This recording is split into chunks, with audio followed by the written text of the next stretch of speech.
Hello, and welcome to tonight's national news segment. I'm your host, Derek Allen. Thank you for joining us. Our first story tonight is about Virginia Tech men's basketball. Here with the story is Brett Holmes.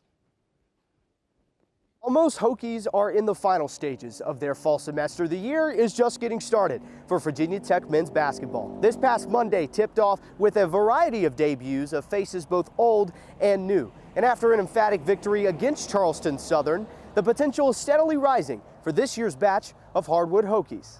A new college basketball season is underway in Southwest Virginia. Their season opener wasn't flawless, but the 98-67 victory against the Buccaneers left fans leaving Castle Coliseum with high hopes. The Hokies filled the stat sheet on offense and showed just how high their ceiling is. You sputter a little bit to start out. They're hitting some shots, but they really clamp down on defense. And I think this team's offensive ceiling is pretty high. I really do think they can be one of the better offensive teams. That's going to be the most important thing, is finding out your identity by the time conference play starts. And I think last night was at least encouraging. The wall climbs the ladder. The adjustment to Blacksburg has been exciting for all new faces, including former Boise State assistant coach David Moats. First thing that stood out to me was these dudes really love basketball and really want to be good. And so that, just forecasting down the line all year is going to be awesome to coach. So many different factors point towards this season being special for the Hokies, and fans are all in on the vision Mike Young is putting together. And I think that if we can captivate that moment, Castle will be full and the fans will be rocking, and we'll have one of the most hostile environments to play in all of college football, or basketball, sorry. Reporting in Blacksburg, I'm Brett Holmes. To learn more about how students are feeling about the men's basketball program, we asked around campus. Yeah, very. I've been to all the home games so far. I went to the exhibition match with Duquesne.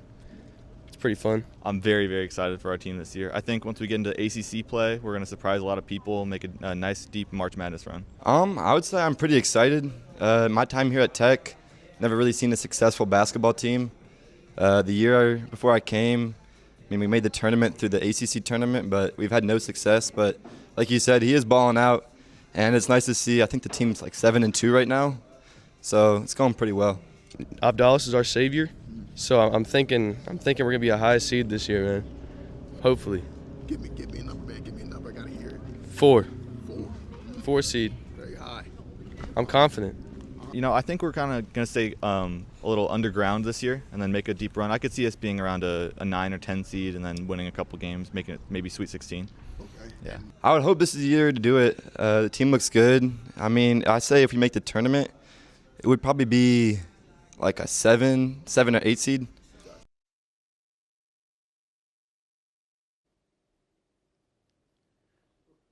Now we present to you a story about food insecurity in the New River Valley with Q. As a result of the government shutdown that took place earlier this fall, federal funds have frozen and are at risk of running dry. Funding for the Supplemental Nutrition Assistance Program, or SNAP, helps roughly 1 in 8 Americans buy groceries. However, for citizens in the New River Valley, the lingering threat of food insecurity is a source of frustration and way too close for comfort. There are people who are less fortunate who rely on those types of things, who rely on the government assistance, and finding out that oh yeah, this isn't happening anymore due to the government shutdown.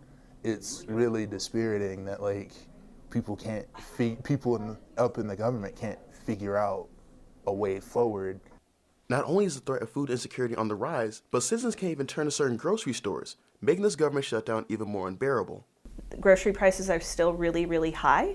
So even if you do receive money from a program like SNAP, it does not go as far anymore. As election season comes to a close, the SNAP benefits issue is still circling around the Blacksburg area, and while states like Virginia and North Carolina are attempting to make progress, some view that this issue is signs of a greater problem. The people on SNAP are children or they're elderly and may not be able to find a job. So those kinds of things are concerns. But in the meantime, there's food insecurity across the country, getting somewhat worse as inflation has gone up and as people can't find daycare or have to leave jobs or lose their jobs because of other things that are happening. That really is the case. Earlier this week, an official of the Agriculture Department told a federal court that November SNAP allotments will be 65% of the normal rate instead of the 50% that was previously estimated by the Trump administration. Reporting from Virginia Tech, I'm Derek Allen. Now we're going to take a quick break. We'll be right back.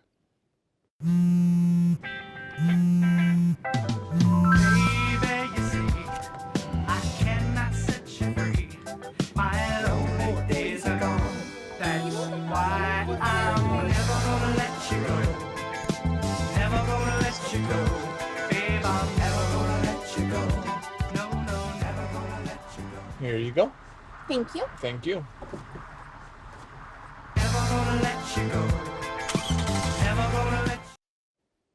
Welcome back to the show. In national news, a suspect in the National Guard attack struggled with dark isolation as community raised concerns. Emails obtained by the Associated Press show that the Afghan man accused of shooting 2 National Guard members near the White House had been unraveling for years. His behavior deteriorated so sharply that a community advocate who works with Afghan families in Washington state reached out to a refugee organization for help and feared Lochinwall was becoming suicidal. The Salvation Army in Lynchburg plans to launch a low-barrier warming center at 2215 Park Avenue for unsheltered individuals and families. As temperatures continue to drop, the Salvation Army has taken the initiative to ensure people in need have a warm place to go during the cold winter months. The warming center will serve a hot meal beginning at 5 p.m. with intake starting at 6 p.m. The center will close daily at 8 a.m. Luigi Mangione fights to exclude evidence from his trial of the killing of United Healthcare CEO Brian Thompson. Among the evidence, the 27-year-old Mangione's lawyers want to prevent the Manhattan District Attorney's Office from presenting to jurors is a handgun that prosecutors say matches the one used in the December 4th, 2024. Court officials say the hearings could take more than a week, meaning they would extend through Thursday's anniversary of the attack. Mangione, the Ivy League educated heir of a wealthy Maryland family, was arrested in Altoona, Pennsylvania, 5 days after the killing. Thank you for joining us. I'm Derek Allen. Have a great night.